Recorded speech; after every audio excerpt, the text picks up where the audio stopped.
Hi, everyone. This is Lauren Baker, founder of Search Engine Journal, and welcome to today's SEJ webinar brought to you by our partners at iQuanti.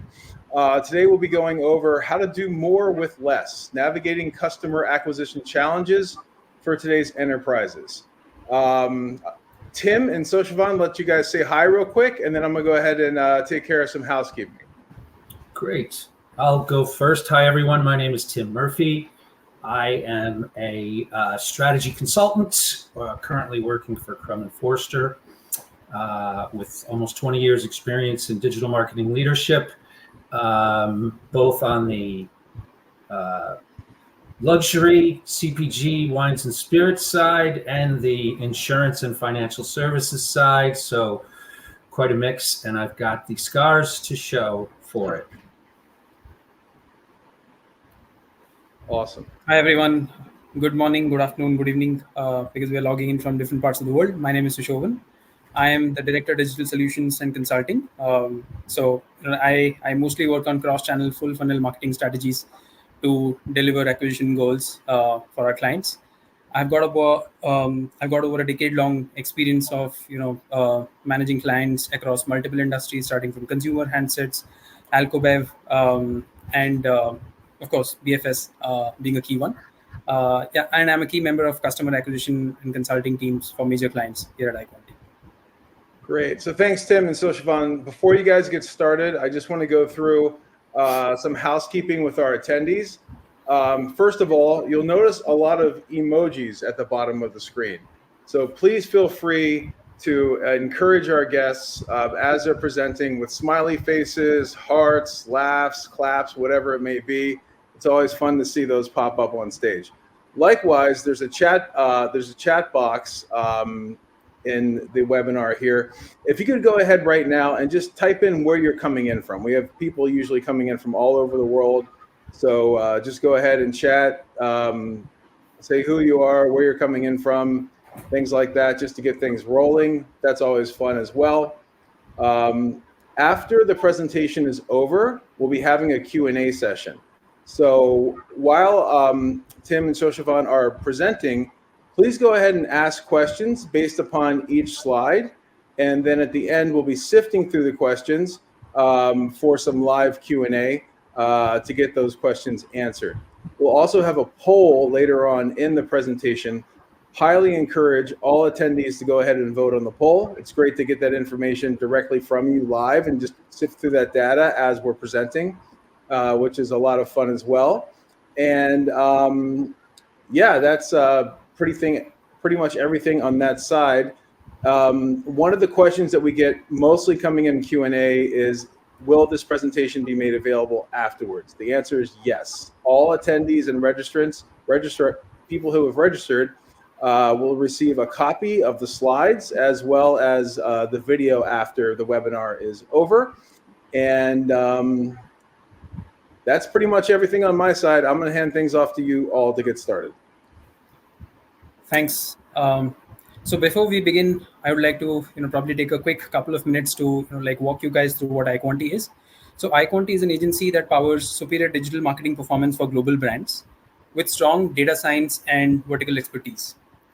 We offer strategic consulting and channel management to help our clients with their engagement and conversion goals. And fortunately, because of our stellar work that we have done for a lot of our clients, we have won numerous awards. Not boasting as much, but yeah, of course, we are quite renowned that way, and we are among one of the fastest growing companies in North America, and then we have done that consistently for the last 7-8 years. Quickly about the suite of services that we offer. We offer proprietary products and strong services around 4 core pillars, which would be digital consulting, demand generation, experience optimization and enhancement, and data science and analytics.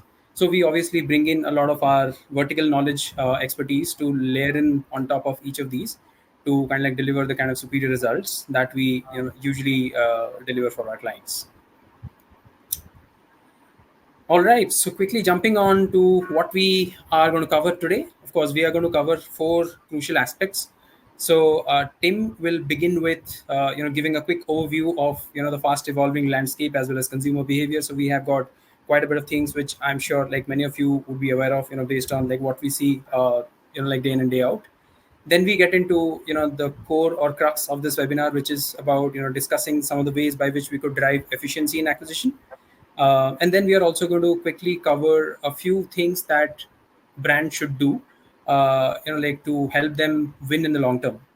And since we'll be discussing a lot of things, eventually we are going to sum up everything and probably come up with a prioritization framework of sorts. But then of course there's no one size fits all, so probably depending on the age and stage of company and category, probably that might change, but we'll obviously give you our 2 cents on how we would prioritize this, right?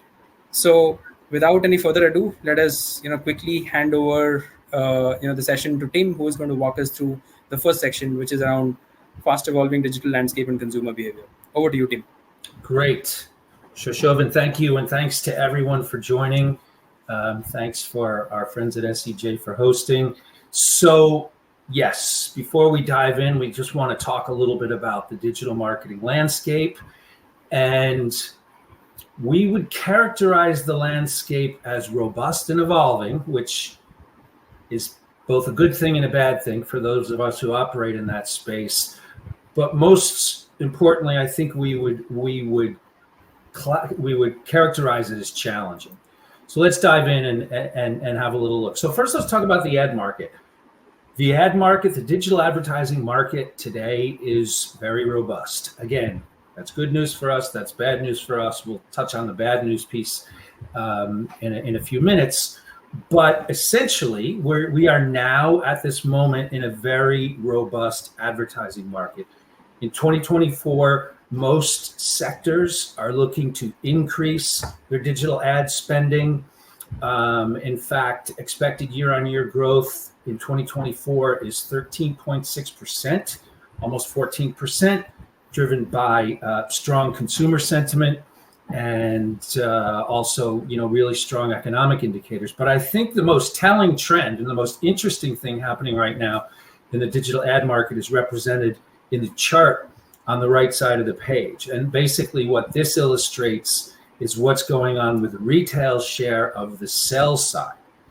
Essentially what you see is the retail sector, their share of sell side in digital advertising, which is represented by the solid black line at the bottom of the chart, is increasing at a faster rate than their buy side, and their shares are almost equal. So the dynamic that retail, Amazon, eBay, Walmart, Etsy, those types of businesses are playing in the ad market, both on the buy side and the sell side, is interesting and is sure to continue evolving. In terms of sort of broader digital landscape trends, this would not be a true 2024 digital landscape presentation if we didn't mention AI. I'm not going to say much about AI. We don't know how it's going to affect our world, going forward. But what we do know, and I'm sure you're all experiencing this already, is that AI is leaving its fingerprints on every digital marketing touch point in which we engage. And that is sure to continue and sure to necessitate evolution on our part.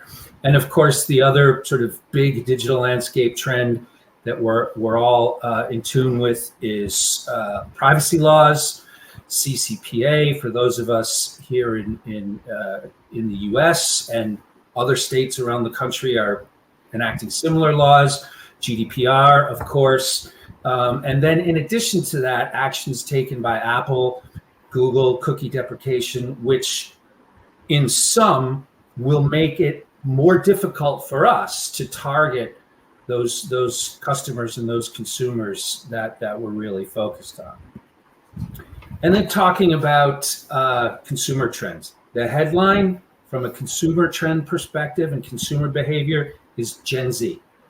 We're basically at that touch point, that milestone, where more of Gen Z are adults than are adolescents. So their preferences, their trends, their needs will dominate, sort of the vectors that we respond to in digital marketing and the digital landscape.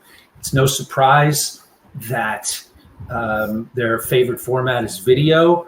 But what is growing at a rapid rate is their focus on really raw and authentic content, which means they're really focused on micro influencers, nano influencers. From my own perspective, sample size of 2. I have 2 teenagers here at home, and they are constantly referencing influencers on TikTok and YouTube who I have never heard of, which will make life more interesting for us. The other thing that's really interesting about Gen Z in this middle column here in the slide is what they expect from brands. And essentially what they're looking for is seamless, intuitive user experience.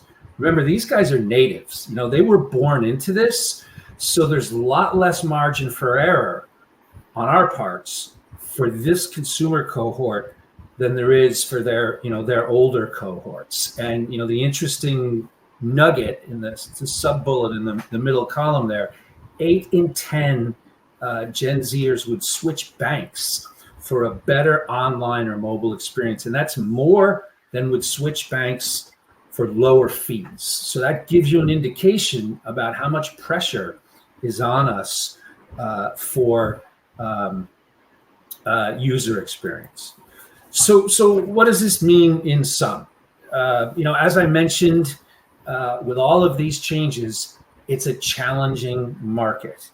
There's more competition for ad space with increasing digital spend. The stricter privacy regulations, cookie deprecation, all those administrative and legislative issues are making targeting more challenging for us.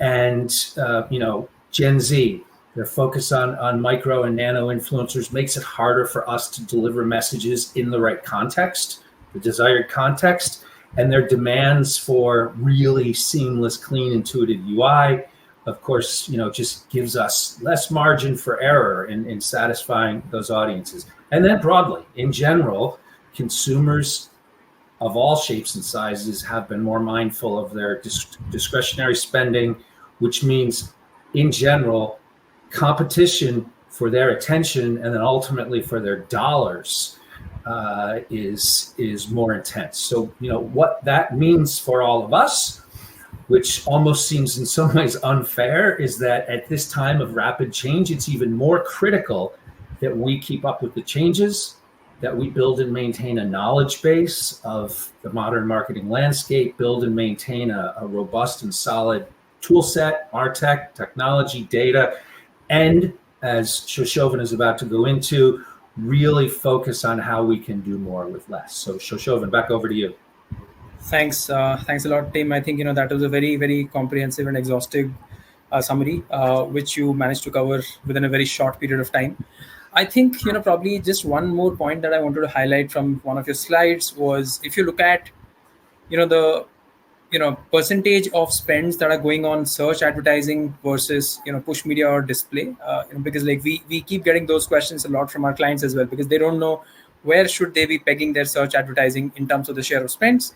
So I think especially for 2024 across the board, that is still coming out to be 42% on search, while the other 58% goes towards display and push media. So not much has really changed from the times when Binet and Field, they had come up with this concept of going with 60-40 sort of a split, where 60% was going towards brand building / push media advertising and 40% going towards paid search. So it looks like even a decade after what they had published, this is still true, right? A lot of industries are still hovering in that particular range. So it's a healthy mix between demand generation and capturing existing demand. All right. So without any further ado, this is just a quick teaser of sorts of what exactly are we going to cover. So we're going to cover 3 key topics within, each of the sub-pillars, which is building efficiency and driving acquisitions, and then also looking at laying the foundations for long-form success. So let us dive right into each of these.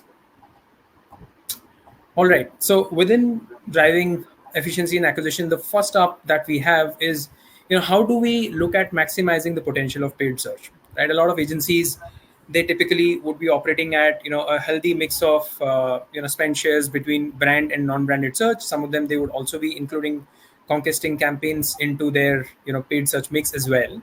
But one of the questions that typically raises a lot of eyebrows, plus we keep getting this question a lot, is related to branded paid search, right? Because we still end up over indexing a lot of our spends on branded search because of the kind of numbers that it delivers. Of course, better ROI, lower CPAs.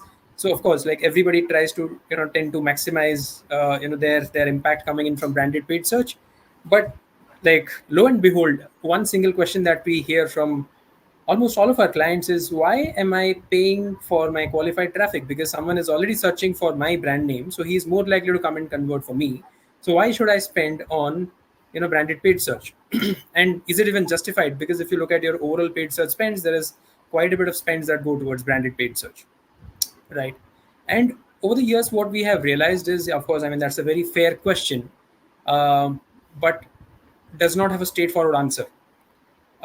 Because even when you look at branded paid search or branded search terms, not all search terms or keywords have the same or similar sort of intent. So they are all very different, even though they are all branded paid search terms. So the searches could vary by intent, right? So there could be, like, let's say, probably awareness intent, there could be some consideration impact, there could be comparison intent, and then we could also have bottom funnel conversion intent, right? Not all have same competition. So for some of the keyword themes which are probably more bottom funnel focused, or let's say typically, to give an example from BFS, you would see balance transfer to have, like, let's say, much higher competition as compared to some of the other subsegments within credit cards. So of course, like, your competition also varies by theme, so you cannot generalize that across all of the branded search keywords. And then of course, there are other factors as well. I mean, you could look at also layering a lot of audiences into this and then figure out, okay, this is a qualified audience, so probably I stand a better chance of delivering results from the qualified audience versus the non-qualified audience. There could be difference of intent based on geos. So you as a brand could have retail presence or physical presence in some of the geographies, so that's why you would see stronger brand equity coming in from those areas.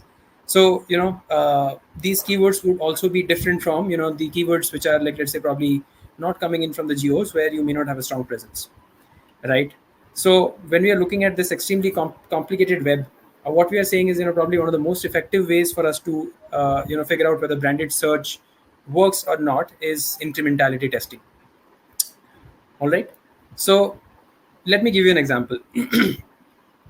So you could be running a branded paid search across multiple themes, multiple intents, but let's say what you could do is quickly come up with a pilot or a test to determine, okay, like, can I figure out some of those low hanging fruits or initial segments which are more than fertile for me to go ahead and pause my branded search, because I believe that my organic SEO is going to take over a lot of the missed opportunities that I might leave on the table because I have already paused branded search, right? So we are talking about cross channel synergy here. So we are talking about SEO and SEM coming together in tandem. And what we do is we identify some of the key segments or core segments which are probably low risk for us if we want to go ahead tomorrow and then end up pausing the branded paid search. So some of these segments could mean extremely high intent keyword themes. Like, the intent is so high on these themes that even if we end up pausing our branded paid search, people are still going to look up for us organically, and then they're going to come onto our site because they have almost made up their mind, right? So themes like apply now or these kind of themes which are, like, let's say, much closer to the final conversion with branded search. What we have seen from our multiple experiments is typically the kind of incrementality that branded search delivers on these is less than 10%. So what it means is, if tomorrow I end up pausing some of these some of the branded paid search campaigns for these themes, of course in terms of the volume dip that I will see is not going to be more than 10%, because a major chunk of that is also going to be covered up by SEO, right? And yeah, of course, this may vary from client to client, from category to category. So obviously, we'll have to dive deeper into like each of the clients on a case by case basis. But this is what we see, right?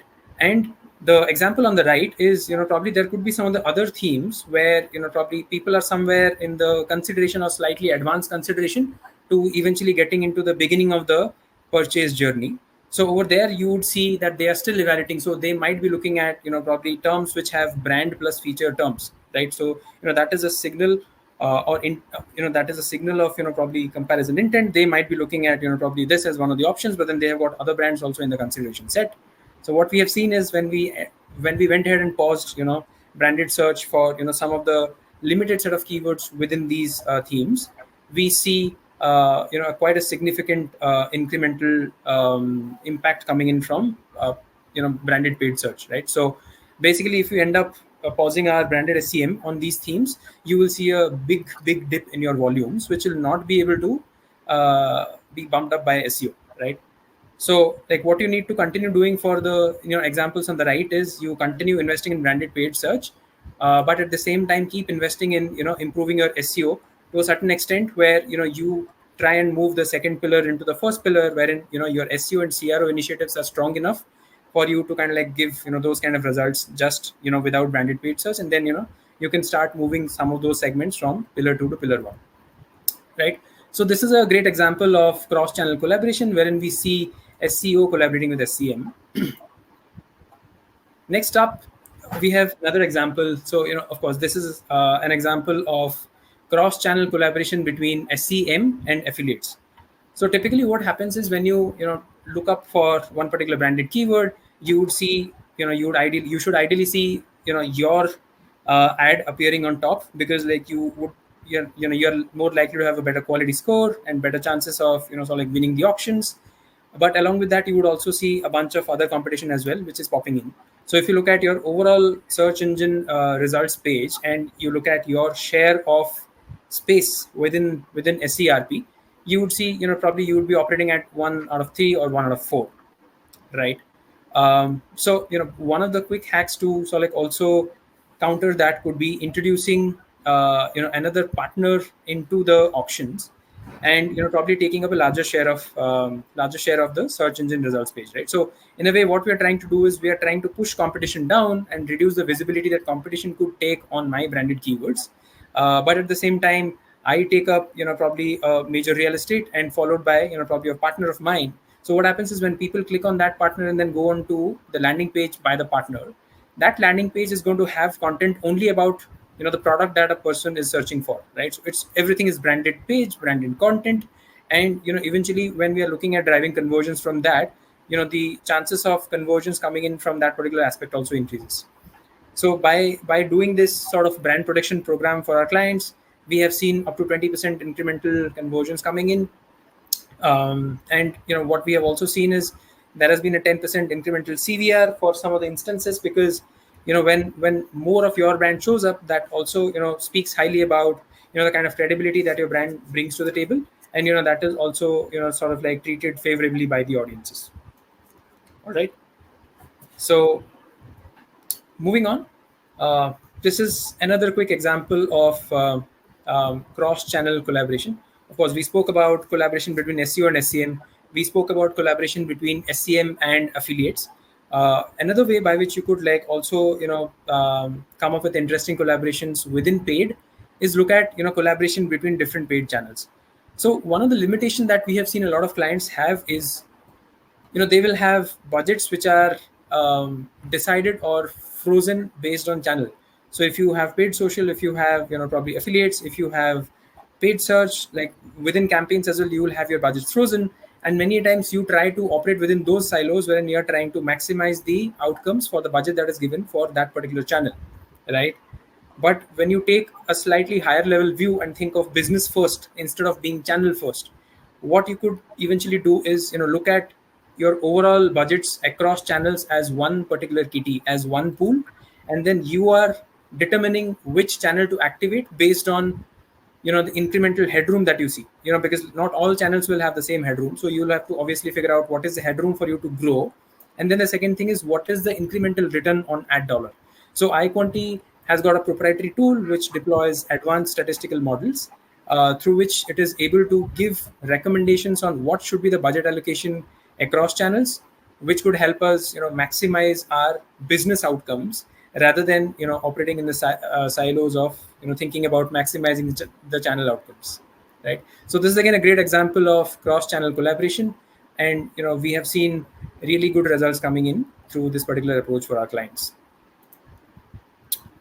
Okay, so we are done with the first subsection. Now moving on to the second one, extremely important, right? So we are talking about transition or moving away from volume-based optimization to value-based optimization, right? Of course, this is not a new thing. It has been there for quite a while. A lot of categories like e-commerce, like already are quite advanced stages of utilizing value-based optimization, and then they are already seeing their business value being maximized. But there is scope even there as well, because some of the e-commerce clients that we work with, what we have seen is while they optimize for maximizing revenue based on different product categories, based on various segments, different product categories may have different order cancellation rate. They may have different return to origin rate, right? They may have probably some of the additional costs that just like keep adding up. So when you look at it from a revenue standpoint, probably you would see one product makes a lot of sense, but the moment you start layering your returns, cancellations, and everything together, and then eventually look at the net margin that you retain from each of the product category, that could be different, right? So that's why when you're thinking about value-based optimization, we need to think about what is it that is going to give maximum possible outcomes for businesses, right? So while we talk about e-commerce, which is slightly on the advanced stage of the funnel, we still see a lot of categories which are still operating in volume-based bidding, right? So they are looking at optimizing for their target cost per acquisition. And one of the major challenges with this is, typically when we talk about non-branded search, the space is huge, right? And we usually see very high cost per acquisitions, and you end up exhausting your budgets very, very soon on non-branded search, because probably the quality of conversion that you're getting is not that great. Plus, alluding to what Tim said, a few slides back, there is going to be increased competition among brands to win the share of wallet. So obviously, we are going to, sort of like end up paying a lot more per acquisition as we head into 2024, right? So it's a given that acquisition cost is going to go up. So in which case, what we need to do is probably look at way wherein we are going to give signals to the system where it can optimize for higher value conversions, right? So again, like we are giving an example from a credit card industry. So if you look at bifurcating all of the customers that the credit card company had acquired, and they already have a fair bit of history in terms of their transaction behavior. And now when you look at probably dividing them into 10 different deciles, so top 10 percentile fall into decile 1, next 10 percentile fall into decile 2. So what you would look is your average revenue per account drops drastically from your decile 1 to decile 10. So it goes all the way from $1,500 to negative 200. This is anyways a illustrative example. So the point is clear, right? So what we see is the value that customers are bringing in from each of these deciles, that keeps eroding as we keep coming down to the bottom decile.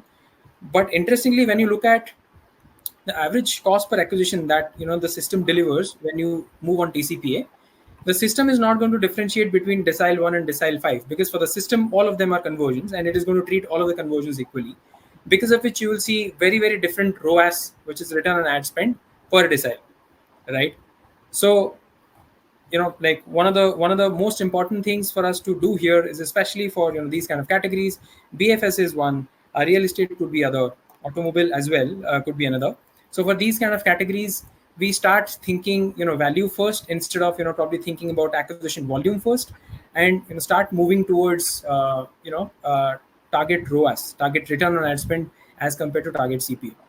Of course, the journey is not that simple. It involves quite a bit of advanced analytics, because many times you may not have the value right at the point of conversion. So that value might be coming in at a later point of time. So that's why you will have to deploy quite a lot of advanced statistical tools and models to eventually figure out how much how much worth is one particular audience, right? So this is a quick example. So if you look at some of the products like credit cards or personal loans, we see you look at the journey from application submissions, and then you eventually look at probably approving some of the applications, declining some of the applications, and then eventually some of the applications that get approved, there is further drop from applications approved to eventually that particular customer transacting, right? So entire game of business value starts after the customer starts transacting, right? because it is only when the customer starts transacting we get to see those values, which can help us determine what is the like NPV of a customer and how profitable that customer is for us. So we could look at some of the proxies. So especially for credit card, there could be credit card usage patterns. Some of the customers could be like massive revolvers. Some of the customers could be transactors, while some of the other customers could be gamers. So probably based on these kind of nuances, we could look at assigning different values to each of these customers, and then ensure that the system is giving us more of transactors and revolvers, because that's where the credit card companies make the most money. But gamers are probably the undesirable set of customers that credit card companies can look to sort of like stay away from, right? Likewise, for personal loans, there could be multiple factors that could be taken into the model, and then probably advanced statistical analysis can be run to eventually look at what is the potential value that a particular customer might get into the table. So we are talking about loan value. We are talking about, okay, like, has there been any previous delinquency? What kind of repayment behavior does this person usually have? And then, of course, this is a very simplified version, but then there could be a lot of other signals that we take into consideration, which could be coming directly from the brand, or it could be coming in from third-party providers like the credit bureaus. Of course, like while ensuring that all of the privacy checks are in place to eventually give us the kind of results that we are looking at, right? So by deploying some of these techniques as well, what we have managed to deliver is we have seen about close to 280% lift in ROAS. So earlier, the campaigns which are on TCPA, we started moving them to TROAS. And what we realized is, for the same acquisition cost, we managed to, deliver up to 2.8x higher business value, right? So, like, that's the strength that value-based optimization brings to the table. And typically, in this agent date where, your competition is extremely intense, you tend to deploy these kind of techniques which help you give that edge over the rest when it comes to maximizing for value. All right, so now I would like to hand over to Tim, who is going to walk us through a little bit about landing page experiences and how can that magically transform the results that we see for our businesses. Yes, thank you, Shashovan. Let's talk about landing pages. This is a subject that's near and dear to my heart.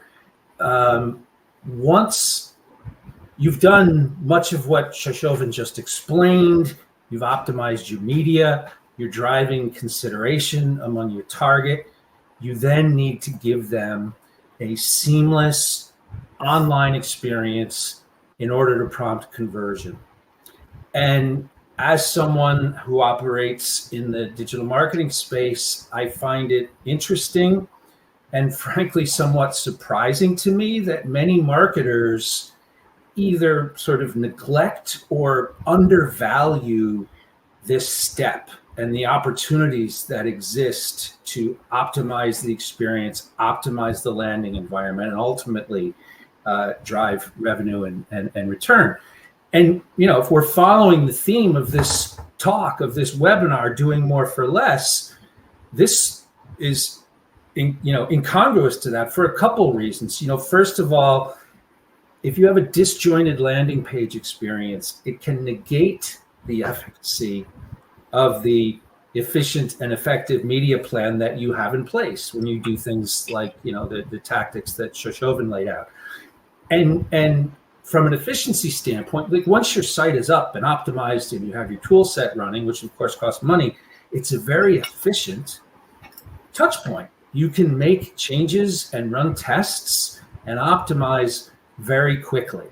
And marketers need to make sure they're doing so in a very seamless and intuitive way. So let's look at some examples. What sometimes happens, unfortunately, is marketers, they push campaigns live, and when it comes to the landing page experience, they overlook very simple and very basic, but also very valuable and very important UX issues that can affect the performance of the overall campaign. And remember what we said earlier about Gen Z consumers. With them, our margin for error is slimmer and slimmer. So, a couple of examples on the left side of the page. The end-to-end experience here is broken. I mean, essentially, you have an ad that a user obviously drove some consideration, the user clicked on, and it's talking about low fixed rates. Then that user goes to the landing page, and that call out, that CTA, that message about low fixed rates is buried. And what iQuanti is able to do is measure the relevance of the landing page. You can see by the red that the landing page relevance score in this case is very low because the message doesn't carry through. Over on the right, you see sort of another example and a list of factors, a list of vectors that we need to pay attention to when we're building our landing page experience to make sure we're creating the best experience for our customers. And the one that stands out to me the most in this example is driving action. You can see that the score for driving action is quite low. And the crazy thing about this example is this person, or let's say this is your campaign, you've already done the hard part. You got them here. You built a campaign, you reached your target, you drove consideration, and you got them here. Now, look, you don't want to be in their face with the conversion call to action, but you want to make it very easy for them to take that conversion action, whether that's to make a purchase or talk to someone. So that's the last, not even the last mile, that's the last inch, the last click that you want to get to, and you want to make it as easy as possible. Let's look at another example here. I mean, ultimately what we need to do is we need to make sure we're on top of our campaign theme, our campaign message, our campaign objective, as it relates to our entire experience. So looking at this example from left to right across the page, the question we want to ask is, what's the objective? What's the goal of this campaign? And is it carried all the way across? Is the theme and the conversion objective consistent across all of these touch points? And if you look at the messaging on the left side of the page, well, what is it? Is it about low rates? Is it about ease and simplicity? Is it about the underlying financial need? What is it, right? It's not clear. And then when you get over to the landing page, this example, this is actually a landing page that is used for multiple customer intents, which makes it, again, still unclear for the landing page visitor. And, so that there's no consistency. And many of you probably know that old advertising maxim, which is, if you throw someone one ball, they'll catch one ball. If you throw someone 3 balls, they'll catch 0 balls. So the idea here is to be very focused on the campaign objective, the conversion objective, and make sure that carries all the way through.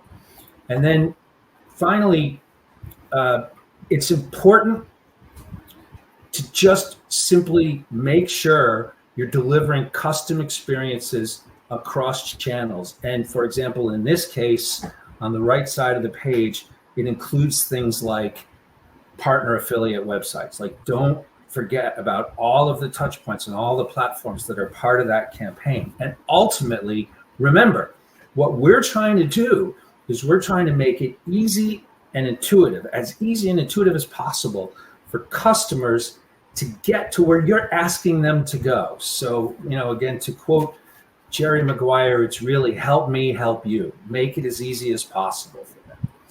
And then finally, testing. Those of you who are fans of Glengarry Glen Ross, I'm sure have heard always be closing. In this case, it's always be testing. And the thing is not to just execute the tests. And there's a lot of resources this is where iQuanti can bring resources to the table to help you optimize your testing in general, to develop clear hypotheses, to make sure the hypothesis is translated into a test in a very clear way, to define prioritization. iQuanti has a framework that can help you prioritize your tests based on effectiveness and so forth. And then ultimately, learning management, taking the results of the test and activating them, turning them into action, into future campaigns and strategies so that they're actually paying off in terms of value and return. So that's it on landing pages. I'll turn the virtual floor back over to Shoshova, who's going to talk to us about long-term success. Thanks, Tim. Now, quickly going over, what are some of the aspects that brands need to consider to have an edge in the long term. Of course, first one, no points for guessing. So we are talking about measurement.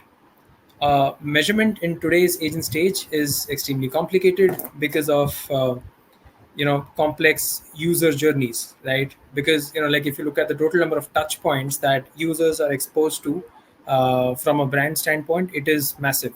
So even if you talk about digital, within digital there could be email, there could be social, there could be paid search, there could be display, there could be videos, there could be influencers. There are like whole lot of options through which brands can reach out to their customers within digital.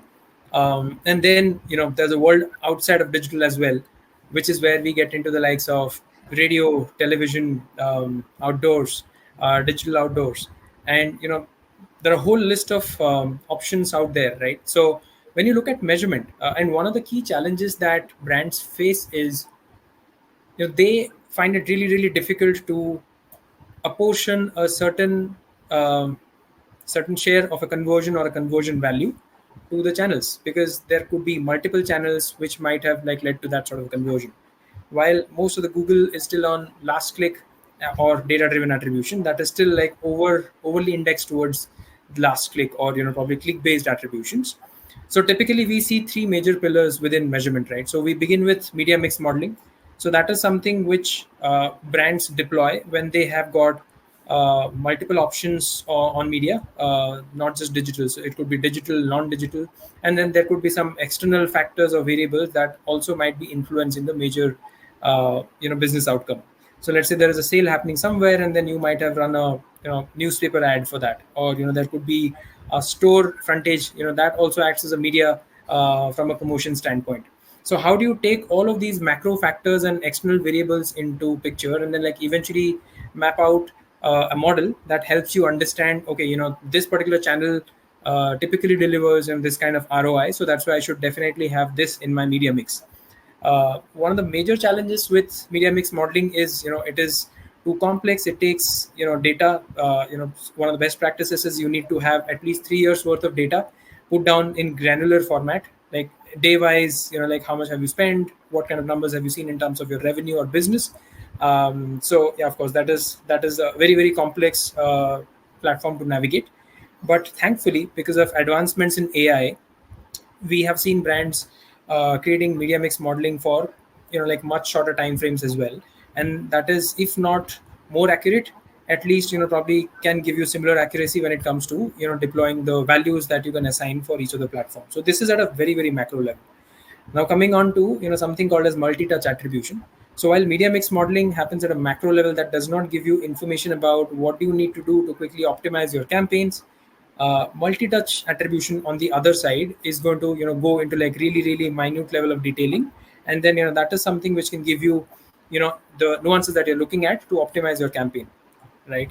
But the problem here is with increased privacy regulations, what is happening is it has become more and more difficult for a lot of these platforms to track users and their complete user journey. So that's why in the privacy first world, of course brands can still deploy multi-touch attribution or get some value from that, but for that they will have to invest in data clean rooms that ensures that you are privacy compliant when you're taking some of those signals in, and you can still appreciate the value of like how much every channel is bringing in from, like, let's say a micro level perspective, right?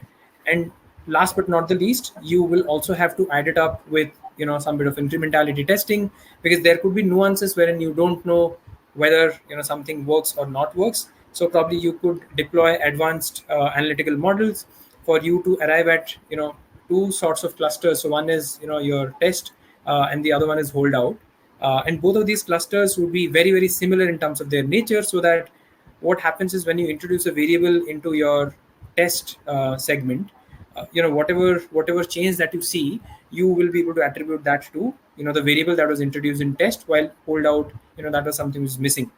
So through this as well, brands get to do a lot of incrementality testing to eventually arrive at the true value of a channel, because many a times the true value of a channel does not come from its last click numbers, right? You have display, you have videos of channels, so if you look at them at the same lens with that of search, probably you might be falling a lot short, and then end up prioritizing a lot of your volumes towards paid search, right? Now the next up is, of course, how can we not talk about content when you're talking about digital? right? So especially with all of these transformation which is happening with search engine results page, where your large language models are taking over, and your search engine result page as well is sort of like also getting transformed. We are seeing much more rich media, much more nuanced, much more conversational style content being published first, and then after that you see your regular links popping in. So one of the best practices would be to also start thinking about your content from that perspective. So gone are those days when content used to be long form articles, 500, 800 word, or like probably 1,000 plus worded articles.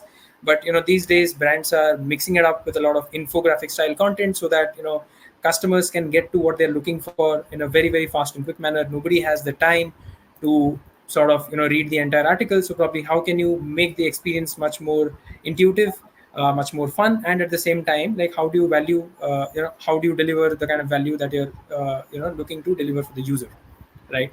And what we have seen is by using rich media content, or like content infused with rich media, which we call 10x content, a lot of brands are also able to deliver good engagement metrics, and at the same time they are also able to bump up their visibility on search engine rankings page as well, right?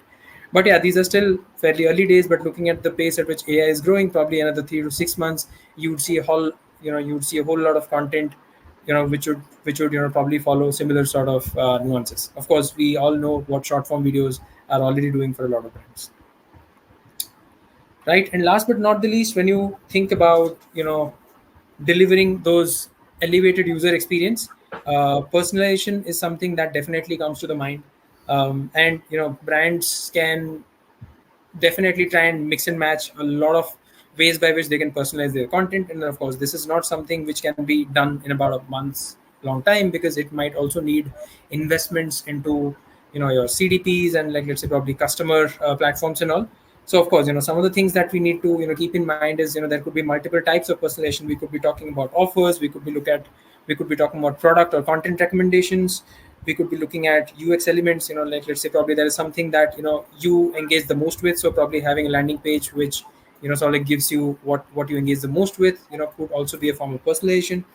There could be segments that you could cater to by looking at existing customers versus, like, let's say your website visitors, who can then further be divided into your first time visitors versus repeat visitors. And then you could also plug in a whole lot of things that the repeat visitors like, so that you are giving them the kind of experience that they seek, and then you give them enough reasons for them to keep coming back, right?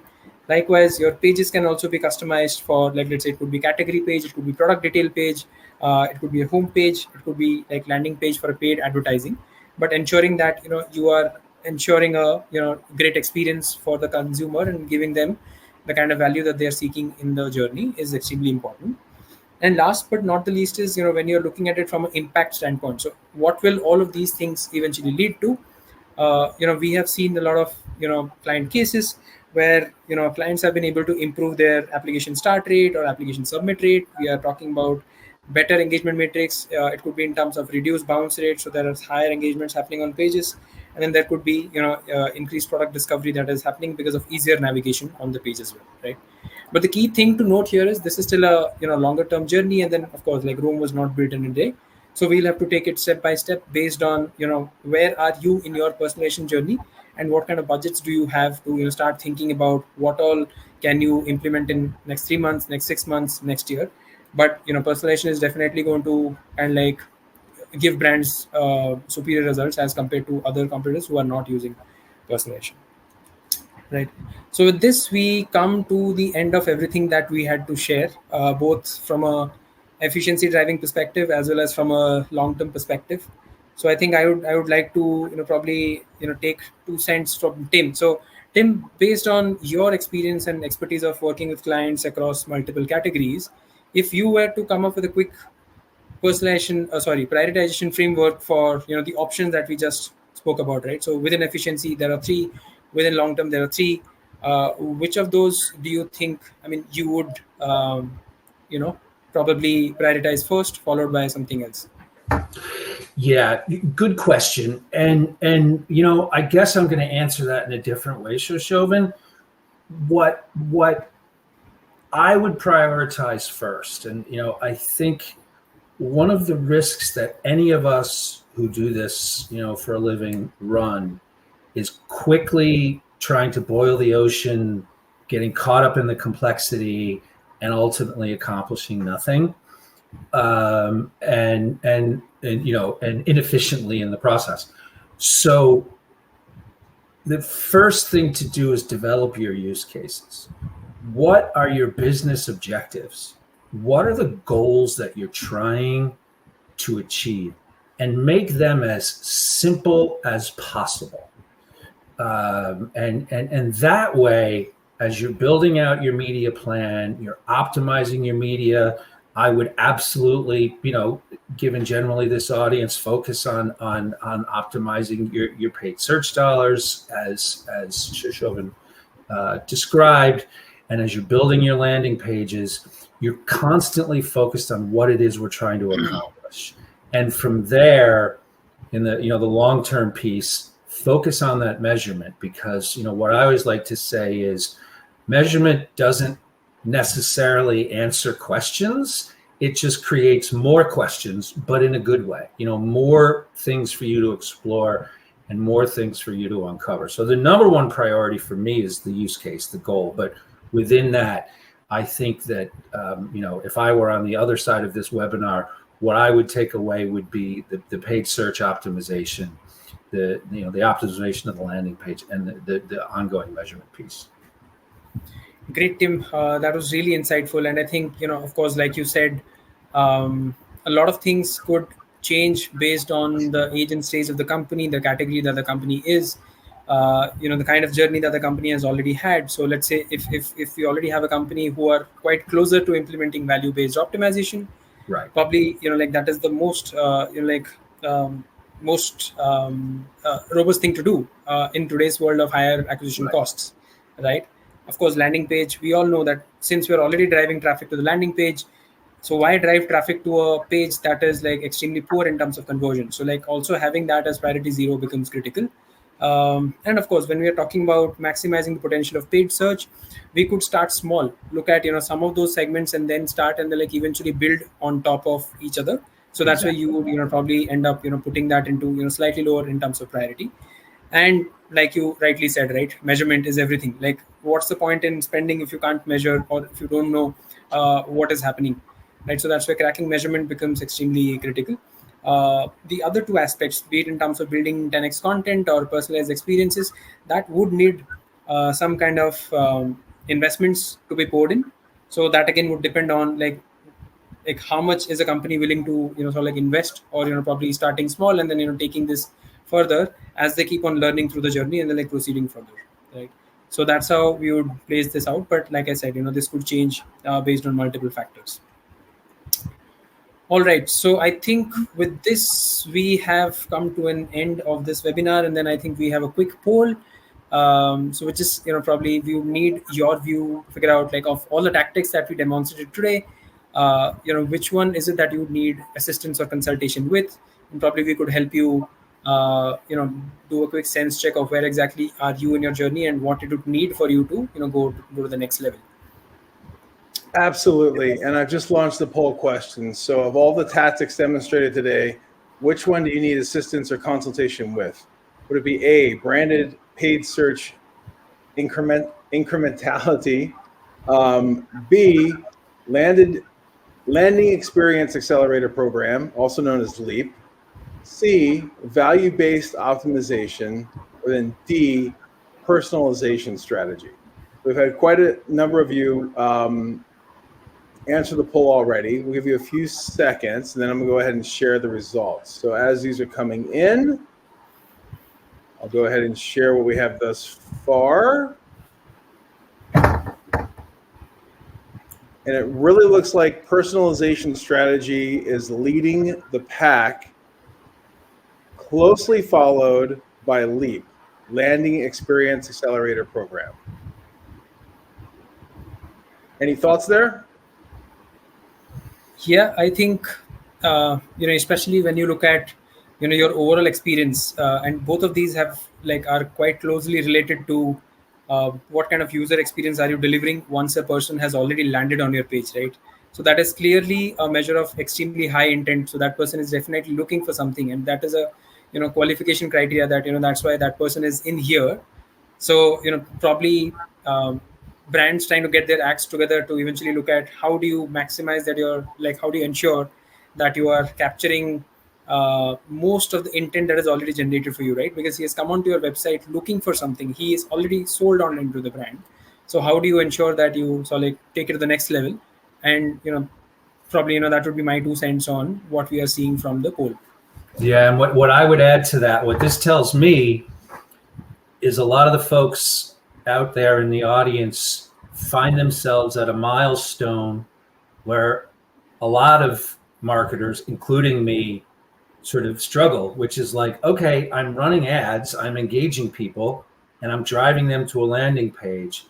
But how can I drive ads that are more relevant to the people I'm targeting? And then when they get to that landing page, how can I make sure that landing page and that environment is again relevant to their specific intent and who they are? And that's, both of those are big challenges, but again, challenges that iQuanti can help out with. Excellent. So let me go ahead and close this.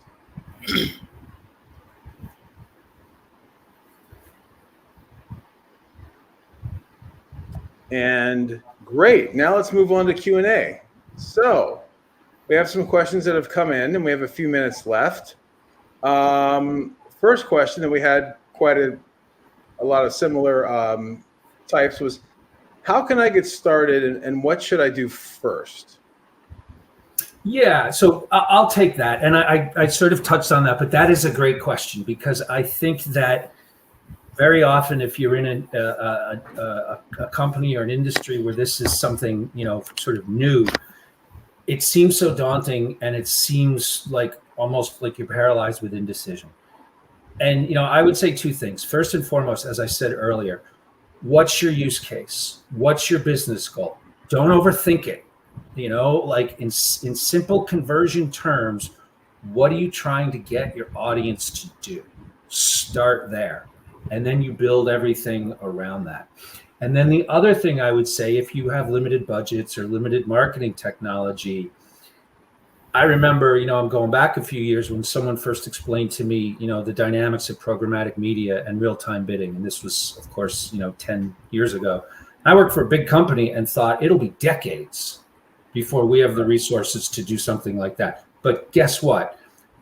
You can outsource pretty much all of that. Companies like iQuanti can help at a reasonable cost. So if you think, okay, I have a pretty simple objective that I'm trying to reach here, but the actual dynamics of bringing it to life must be so expensive, there are resources, external outsourced resources who can help you. So keep it simple is my recommendation. Nice. And speaking of cost, another question that came in is, what size budget is required to do this sort of work? That's a great build. And frankly, any size. In my most recent role, not the consulting role I'm in now, our budgets were very small. We're a B2B company. We were very small. But again, if you know what your objectives are, and you're careful about what elements of the campaign or the journey you're managing in-house, and what elements of the campaign or journey you're leveraging outsourced experts to help you with, it can be as little as a 7-figure budget. Nice. And while we're on trends with budgets and investments, this might be a good question for you, Shirshafan. Do we need any MarTech investments to proceed with paid search incrementality testing? Yeah. So I think from a incrementality perspective for paid search, looking at the way how we typically do it, it would not cost you a lot in terms of MarTech investments. In fact, all that you need to do is probably be slightly deeply rooted in terms of your analytics to be able to segment, your keyword themes, and then be slightly holistic in terms of your approach, because we are talking about doing a collaborative approach between SEO as well as SEM. So many times the teams, they are sort of like channel focus. So you may not see SEM teams talking as much to SEO teams. So that's why it would need someone who is slightly higher up the ladder to be in a position to look at both of these things in tandem, and then bring the right nuances from both of these together to be able to deliver incrementality for paid search. So to quickly answer the question, I don't think there is a lot of martech investment needed. It's just that probably your analytics has to be strong enough, and then just your plain keyword research along with your conversion should be able to give you the kind of numbers that you're looking at.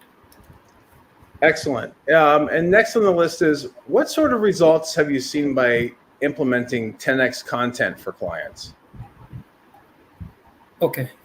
Yeah, so I don't have a lot on top of my mind, but probably there are a couple that I can think of. So for one of the clients, when we sort of like introduced mini infographics into their blog pages, so they were earlier going all text, and then we ended up introducing mini infographics. So we saw the bounce rate for that page coming down drastically. So there is definitely much higher engagement that we saw on that page, and people are also scrolling further, because there is, like, let's say, probably a quick infographic. So you would see people consuming that infographic, and then there could be two more, and then they go consume that information and then move out. So the bounce rate reduced. Average session time, of course, like that also came down, because it takes a lot more time for you to go through a full text article versus the infographics. But of course, like the bounce rate reduction was a big win for us. So that was one. For another interesting client, what we saw was for some of the keyword segments that they were not ranking on the main page, when we ended up introducing your header images, and then we also introduced infographics into their blog articles, we saw them ranking on the images section. So like for the previous one on the main search, probably they were not there even on the top 3 pages. But just by introducing, or like, let's say, including these 10x content in the mix, they ranked at number 1 on the images section. And then we continue doing that to see, like whether, like, if we keep on doing for somewhat longer period of time, can we sort of like end up improving their ranking. So we also ended up sort of like bolstering their ranking to page 2, right? But like I said, there's still a long way to go, but yeah, like we are clearly seeing encouraging signs of using rich media content, and of course, lo and behold, I think even paid campaigns as well would start seeing the results in some time. But SEO, definitely we have seen some of the results kicking in. Very cool. And we're running low on time, but one other question that came in, which may be a fairly simple one, is, are your customers primarily e-commerce, B2C, or B2B? Who are you working with? So we sort of work with a like whole range of customers. So of course we have got a lot of B2C use cases, but at the same time, like, we have clients on B2B segment as well, BFS, e-commerce, healthcare, entertainment and hospitality as well. So like these are far and few. Education also, right? So like we have a whole bunch of categories of clients across the board and across geographies. So that way, like, we are a truly global organization, and yeah, of course, like, we have got support teams across 5 different continents. So that is never a problem. Very cool. Very cool. Well, thank both of you for your time today, Tim and Shoshavan, and thank you to the team at iQuanti for helping to put this together. It's been quite an informative webinar. And just as a reminder, we will be issuing the video, slides, and a recap of everything that we went through today. And if there's any additional questions, I think I saw some contact information on the previous slide. So it looks like we can drop an email to marketing@iQuanti.com or to you yourself, Shoshavan.Roy at iQuanti.com. Yeah. As well. So where else can our viewers find you online? LinkedIn? Is that good? Or anywhere else? Yeah. Awesome. Yep. Awesome. Well, thank you again. I really appreciate taking the time to share this with our viewers. Our next SEJ webinar will be about the depreciation of third-party cookies by Google, which seems to have taken a lot longer than originally thought, which will be Wednesday, May 1st, brought to you by CallRail. But again, Tim and Shoshavan, it's been a pleasure. Thank you so much for today. Really appreciate your time, and we'll see you on our next SEJ webinar. Thank you Sounds very great. much. Thank you. Thank you. Thanks a lot for organizing this entire thing. We also had a lot of fun walking you through the slides, and hopefully you guys had a lot to learn from these slides.